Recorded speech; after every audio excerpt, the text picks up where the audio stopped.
Everyone knew Patricia Ann Ricks as the quiet, church-going grandmother. But in 2023, that image shattered when one of the children in her care arrived at school unrecognizable. Patricia Ann Ricks spent her whole life in Nash County, North Carolina.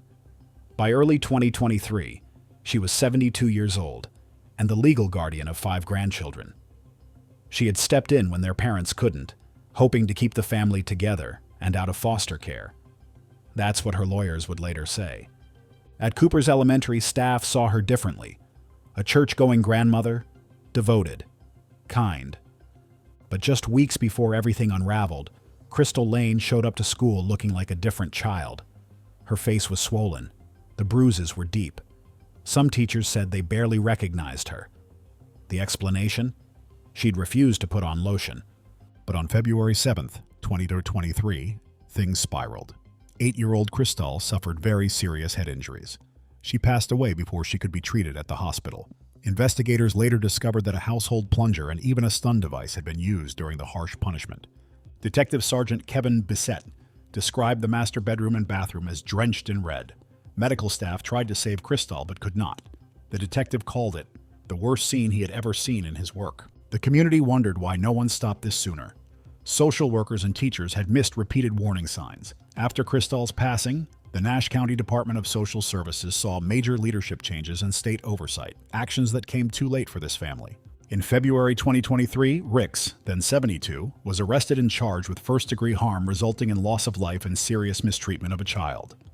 At the time of her arrest, several children and 2 adults were in the home. The siblings were later placed in state care. Despite her age and health issues, Ricks did not agree to enter help programs. Court records show she refused to give a statement after her arrest. Her defense later argued she had been off her medication and called the fatal incident an accident. On January 31, 2025, Ricks, now 74 and using a wheelchair, pleaded guilty to the most serious charge. The judge paused at each point to make sure she understood her choice. She broke into tears multiple times. The sentence was clear: life behind bars with no option for early release. Tears streamed down Ricks's face as the judge spoke. Her attorney noted that her health problems made a trial risky, so this agreement was the only workable option. In a rare moment of calm, Ricks spoke to the court. It was an accident when it happened. I love all of my grandkids. I took those kids because their parents didn't want them. Those words were her only defense and her only admission. There's no public record of anything she ate before sentencing or any final remarks after. She remains alive, serving her sentence in a prison hospital unit. She continues to receive regular mental health evaluations. She is now 74 years old. Now, how did a grandmother's story of dancing with her grandson end in tragedy?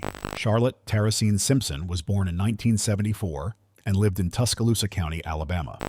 Not much is known about her early life. By October 2021, she was caring full-time for her 2 young grandchildren. On the morning of October 15th, she was home alone with 6-month-old Xander Myers. Just after 10 a.m., she called 911. Her voice was calm. She said the baby wasn't breathing. Paramedics rushed him to DCH Regional Medical Center, but by the time they arrived, it was too late. Xander was already gone. The local violent incidents unit opened an inquiry into the fatal outcome. The medical examiner reported damage to both sides of Xander's brain. Those injuries often come from strong shaking. The examiner ruled that his injuries were caused by someone's actions. Investigators confirmed Simpson had been alone with him when he was hurt. What happened between Simpson and Xander? Was it on purpose or a tragic accident? In interviews, Simpson said she had been dancing around while holding her grandson in different positions earlier that day. Those movements may have caused the shaking that led to his injuries. On October 18, 2021, Simpson was arrested. She faced a charge of causing unintentional fatal harm. Her bond was set at $30,000. She stayed in the county jail. On January 13, 2022, a grand jury met, and the charge was changed to the most serious first-degree offense.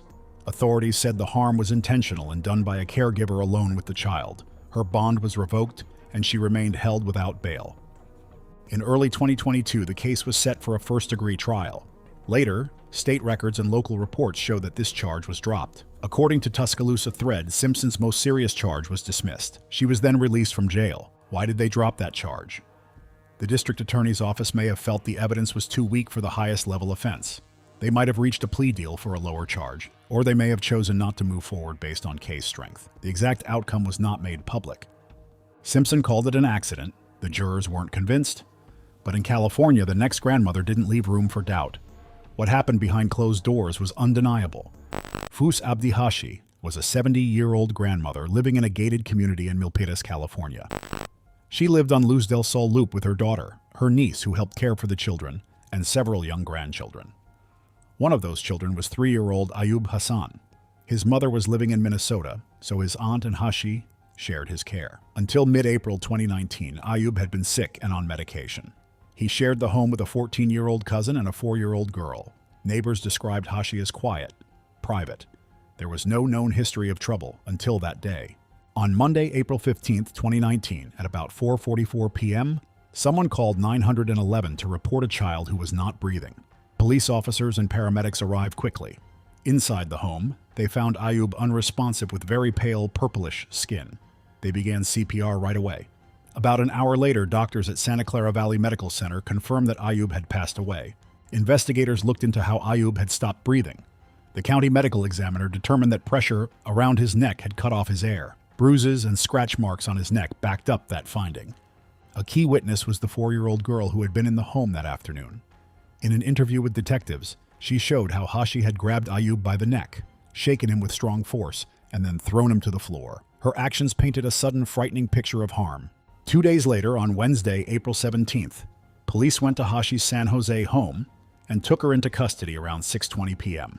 She was booked into Santa Clara County Main Jail and held without bail. Prosecutors said they would charge her with 3 counts of first-degree harm causing loss of life, 1 count of mistreatment of a child that led to his passing, and 1 count of child endangerment. Hashi first appeared in court on April 19, 2019 at the Santa Clara County Superior Court. She did not say anything as the charges were read aloud. A public defender was appointed to represent her. Family members filled the courtroom, many in tears. Afterward, Deputy District Attorney Luis Ramos said, "There's nothing we can do to bring him back, but we're going to do everything we can to make sure the person responsible is held to account." Through the rest of 2019 and into 2020, the case moved toward trial. Prosecutors highlighted how Hashi's actions, bending his neck, shaking him, tossing him to the ground, went beyond a brief moment of lost control. The defense suggested she may have been exhausted or confused, leading to a sudden lapse in judgment. Testimony from the young witness and the medical examiner's report both supported the view that force around Ayub's neck caused his passing. Near the end of the trial, Hashi spoke quietly from the defendant's box. She looked up and said, I didn't mean to hurt him." Her voice trembled with regret.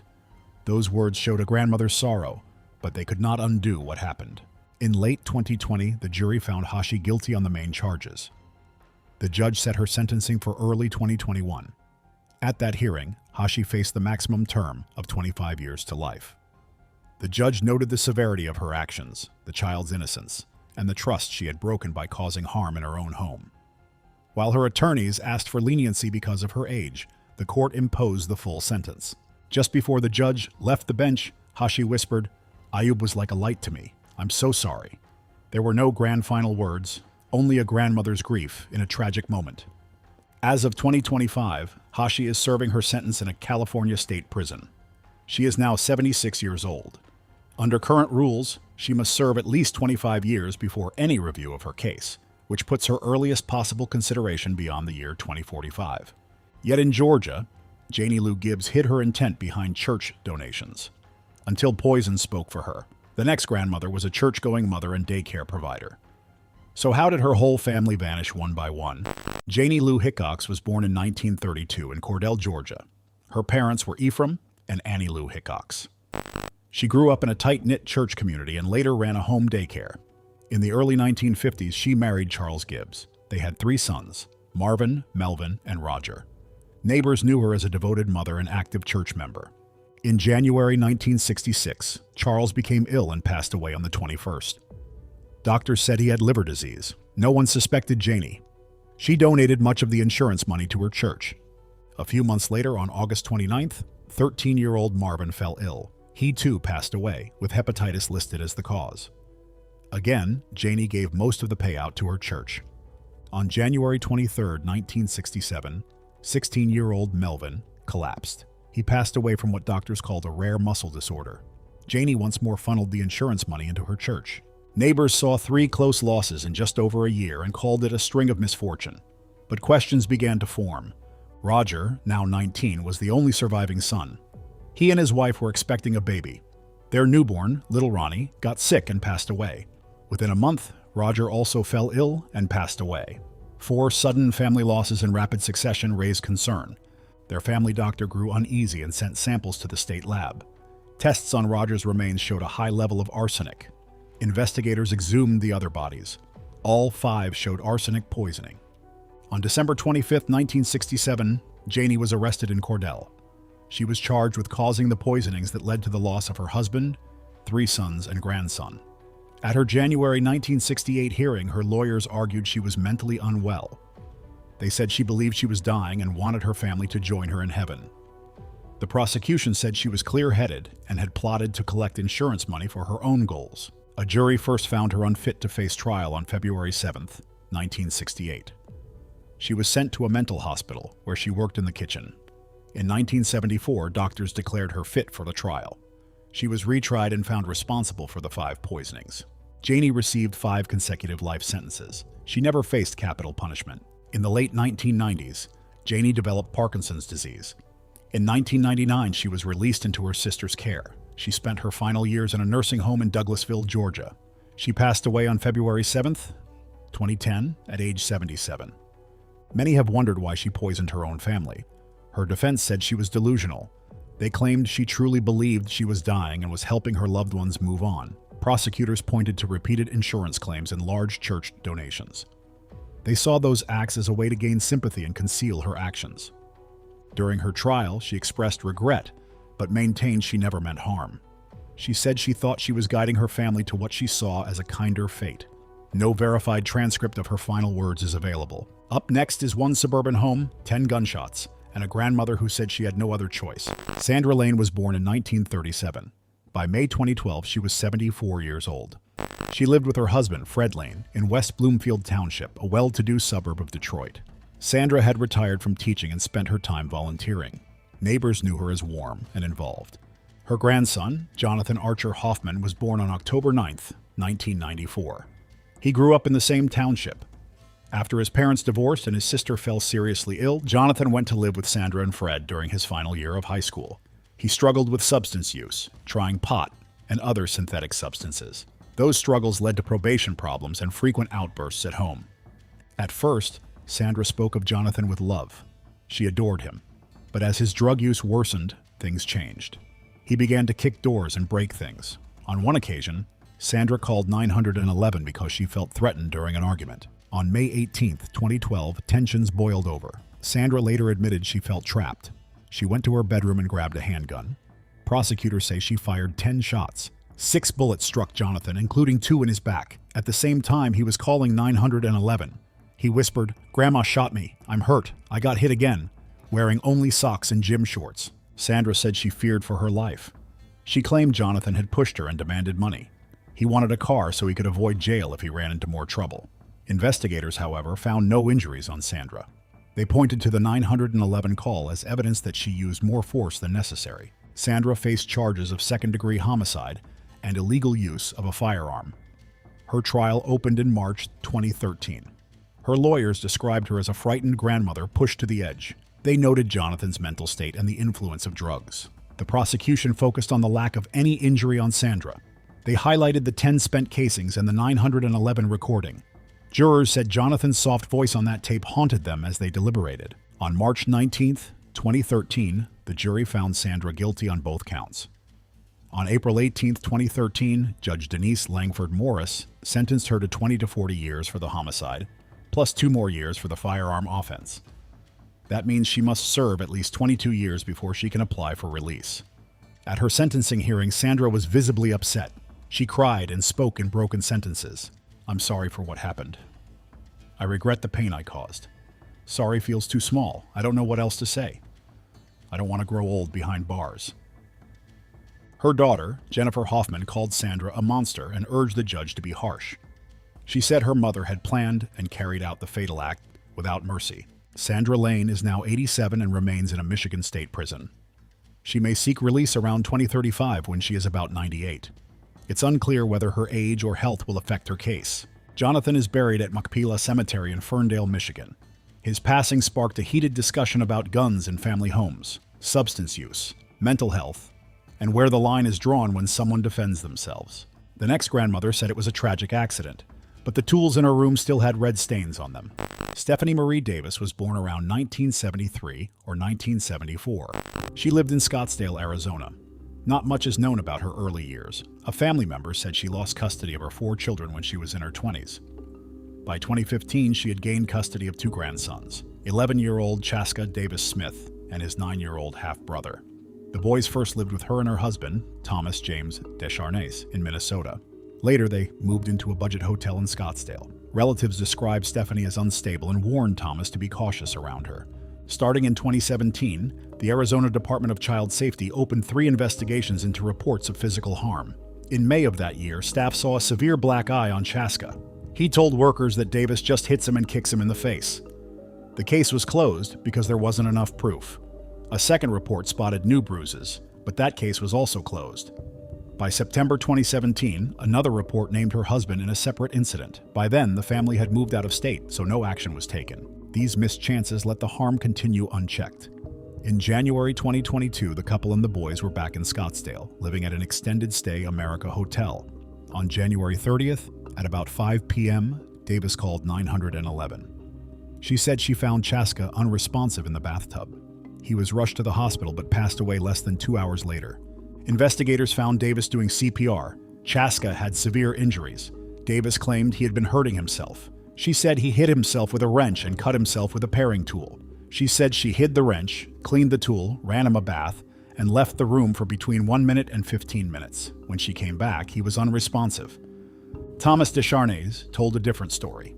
He said Davis often struck Chaska with a metal ratchet, a wooden broom, and needle-nose pliers. He said the boys were made to sleep in the bathtub while Chaska was still wounded. He added that she went days without giving them food or water. He said she shouted insults at them, calling them dog and worthless piece of crap. Investigators found tools with red stains on them, pliers, a wrench, a sharp tool, and a broomstick in the hotel room. In early February 2022, both Davis and Descharnes were taken into custody. Each faced charges of planned homicide and 2 counts of child harm. The judge set cash-only bonds of $3.5 million for Davis and $1.5 million for Descharnes. At her first court appearance, prosecutors described months of severe mistreatment and said Davis posed a risk to others. Davis denied the accusations. She called the evidence circumstantial and said she always took care of the boys. She claimed her husband was pressured by police into his statement. The judge reminded her that anything she said could be used against her. By mid-2022, prosecutors said they would ask for the harshest punishment allowed under state law. As of June 2025, the trial was still underway. No final verdict or sentence had been made public. The next small-town grandma, loved and trusted, had a hidden obsession. Lois Witty was born on February 28, 1962, in Rochester, Minnesota. She was the youngest of 5 children. Her parents were William Bill Witty and Donna Witty. Her mother dealt with bipolar disorder and schizophrenia. Her father kept his distance and was careful with money. The home felt cold and tense. Even so, Lois and her siblings stayed close during those hard years. When Lois was 20, she married David E. Reese. He was also from Rochester and had served in the U.S. Navy. They moved back to Minnesota and settled in Blooming Prairie. Together, they raised 3 children, 2 sons and a daughter. They ran a wax worm farm that sold bait to local shops. Lois also ran a daycare from her home. Neighbors saw her as a friendly cook and a proud grandmother of 5. She joined a bowling league, volunteered, and took part in community events. But beneath her cheerful image, Lois had a secret struggle with gambling. By 2015, she was deeply hooked. She took more than $30,000 from her sister who had a disability. All of it went to casinos. In 2017, a court told Lois to pay back $100,534. She never did. No charges were brought, and she stayed on as usual in Blooming Prairie. On March 11, 2018, Lois and David drove home after watching their grandson's basketball game in Wisconsin. They argued in the car. Once they reached home, things got worse. Lois later said David handed her a loaded gun. He told her to end her life and do it right. She tried, but the gun did not fire. Then she turned it on him. The shot struck his chest. The town was stunned. David had helped run their family business. He treated employees like friends. His loss left a big gap in the close-knit community. The next morning, Lois withdrew $11,000 from David's bank account. She used his name.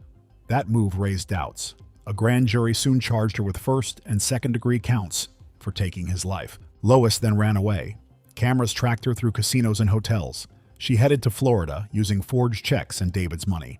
In Fort Myers Beach, she met a 59-year-old woman named Pamela Hutchinson. Pamela looked a lot like Lois. Lois earned Pamela's trust and entered her condo. On April 9, 2018, Pamela was found with a single gunshot wound in the bathroom. Lois took Pamela's identity, her car, and her credit cards.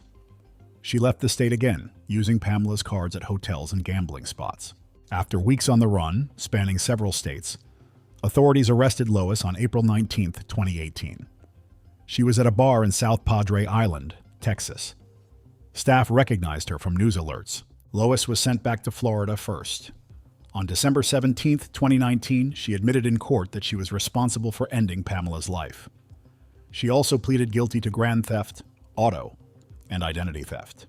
In return, prosecutors agreed not to seek the maximum penalty.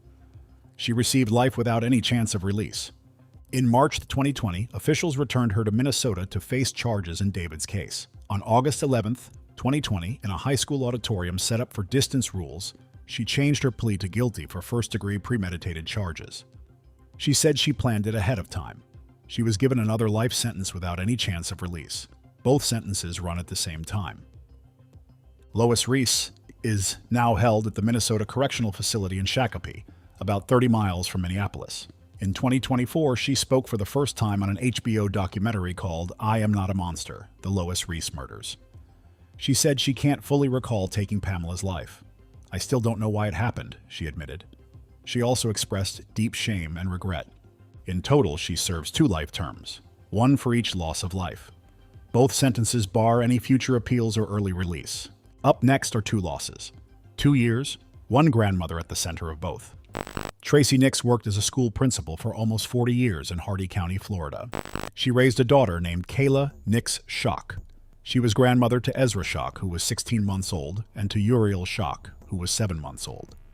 Tracy lived in Wauchula, a town with fewer than 5,000 people. Her husband, Nunne Nicks, stood by her through everything. In December 2021, Tracy cared for both Ezra and Uriel. She and Ezra took a nap together. Ezra woke up on his own. He walked out through a door that should have stayed closed. He fell into a small pond on the property. He did not survive. Investigators reviewed the case. They found no proof that Tracy acted in a seriously careless way. They chose not to press any charges. Later, the court said nobody could mention this first loss during Uriel's trial. On a hot November day, temperatures climbed into the 90s.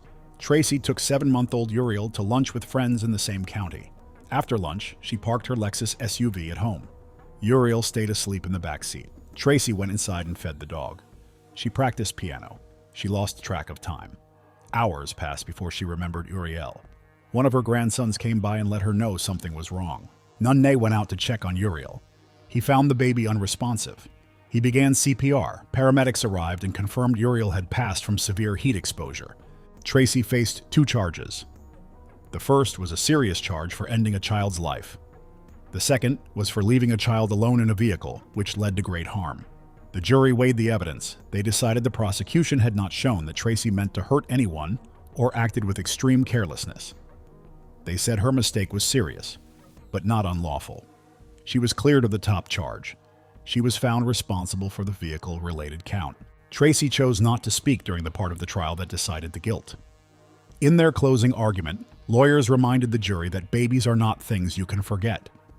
They pointed out that leaving Uriel for nearly 3 hours in a hot car went far beyond a normal slip. Key witnesses took the stand. Kayla described her pain and loss. An aunt, Rebecca Tucker, shared her own grief. Paramedics told how Uriel showed signs of heat distress. A medical expert explained that Uriel did not pass away instantly. She suffered over about an hour from extreme body temperature. When it was time for sentencing, Tracy spoke for the first time in court. She cried as she addressed her daughter. "I love you with all my heart. I didn't realize Uriel was in the car. I literally forgot. I'm broken by what happened. I'm not making excuses."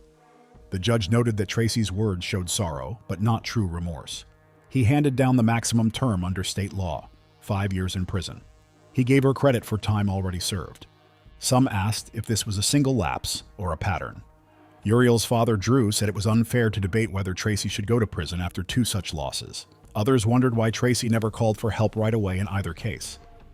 Her defense attorney mentioned that she took prescription sleep medicine, which can cause memory gaps. However, the jury never reviewed any toxicology report and the prosecution did not focus on her medication. Tracy's final in-court words were her apologies to Kayla.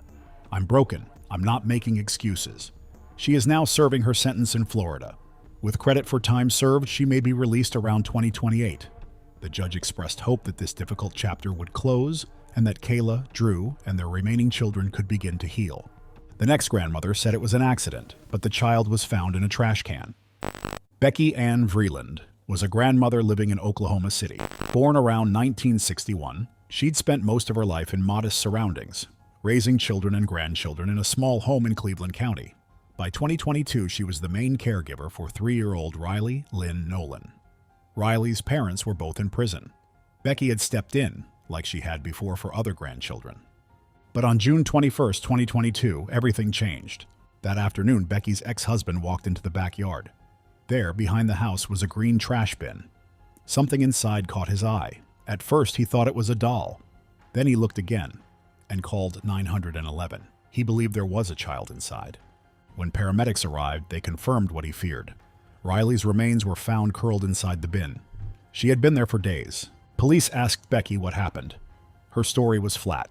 She said it was an accident, that Riley had climbed into the bin using a nearby pool ladder to retrieve her toys, that she must have slipped, lost consciousness, and passed away inside. She said she found the child's body and left it there for 3 days. She told officers she didn't want to ruin her son's Father's Day celebration, that she was afraid if she reported it, she'd lose custody of her other grandchildren. During that time, her son, just released from prison, returned home. It was only then that Becky finally spoke up. But the evidence told a darker story. The medical examiner found severe head trauma, injuries on Riley's back, red stains inside Becky's bedroom and utility room. Red stains. Signs Riley had been moved, not simply fallen. And then one more detail. A wooden bed leg, what Becky reportedly called her whooping stick. The marks on Riley's body matched its shape. When Becky was arrested, she said it again. It had been an accident. But this time she added something else. She said she was ready to accept the harshest punishment, that she didn't want to run from what had happened. In June 2022, she was charged with first-degree harm and child neglect. By 2023, in pretrial hearings, Becky's ex-husband testified.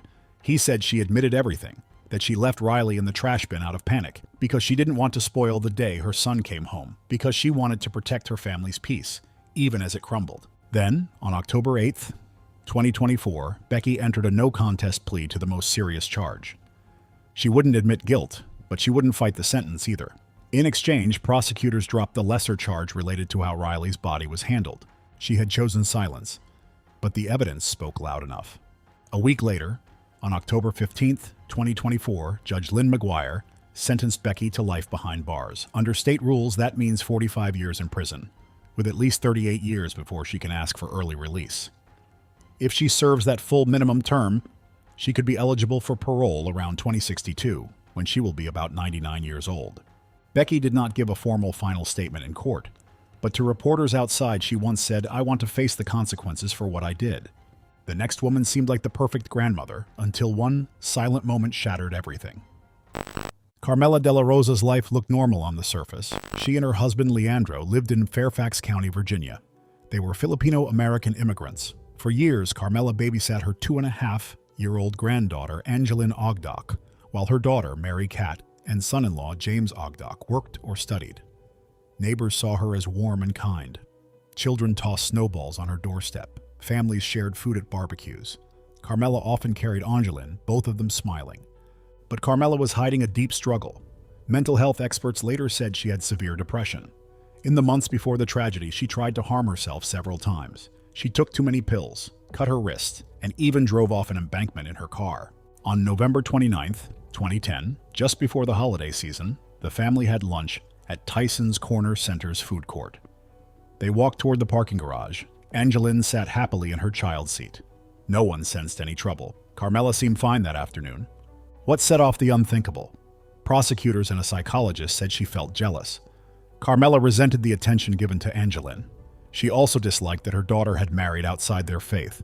Years of bottled-up sadness and feeling left out weighed on her. At a crowded pedestrian skywalk about 6 stories above the pavement, Carmela paused. She later told detectives she saw James through the baby. In that moment, a terrible resolve took hold. In a few seconds, she lifted Angeline and threw her over the railing. The little girl fell 50 feet. Witnesses said the act was quick and without warning. Why did she do it? In a recorded confession, Carmela said she wanted revenge on her son-in-law. She blamed him for taking her daughter away and leaving her alone. Her voice trembled with regret. "I did a terrible thing. I wanted her to be okay, but that's not what happened."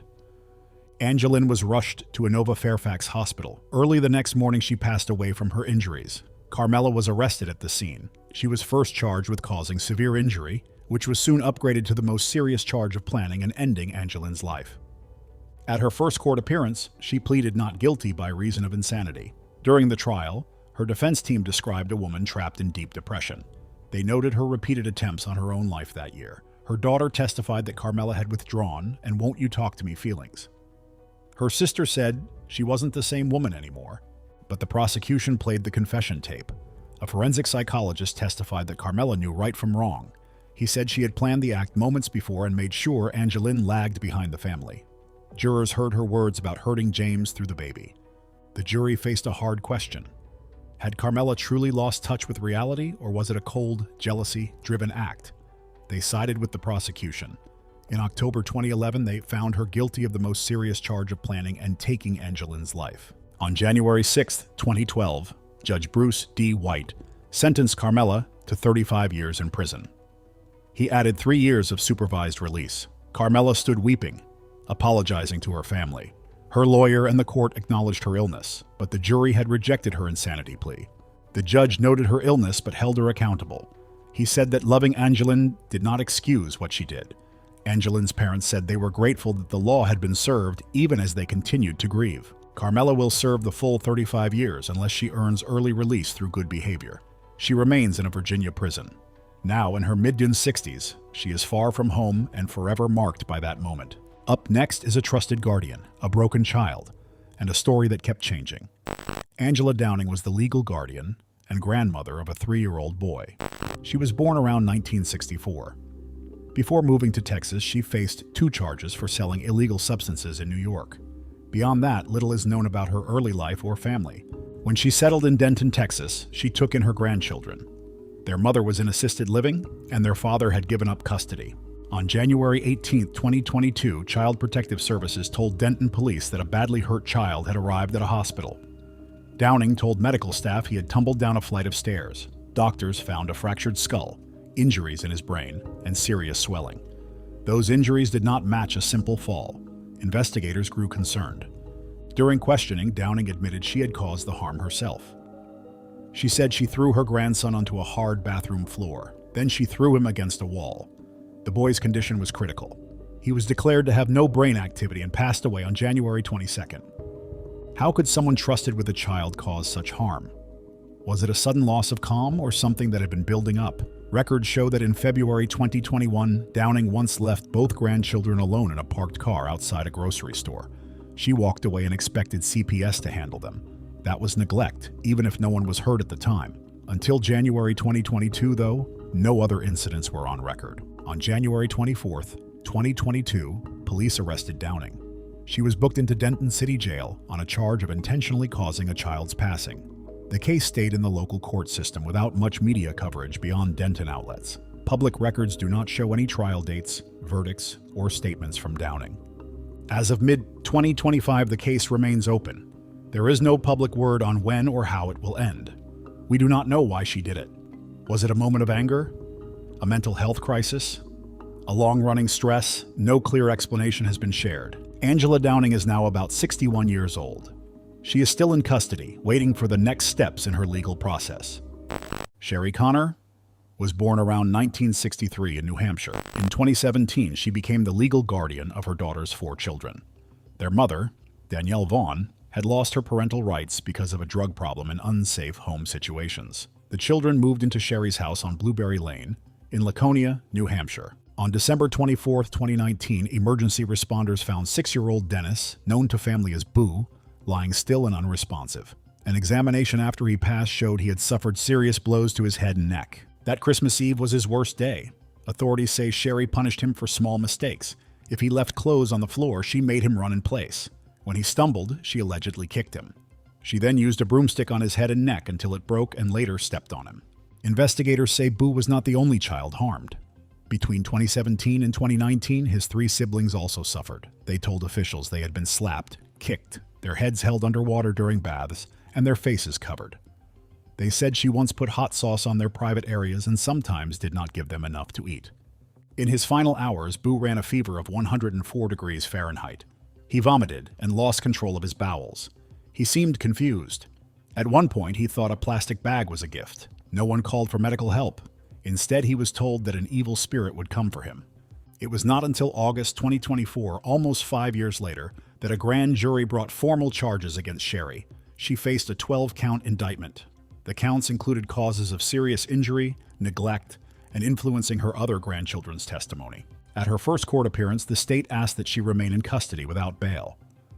The local prosecutor called her actions torture and warned that releasing her could be unsafe for others.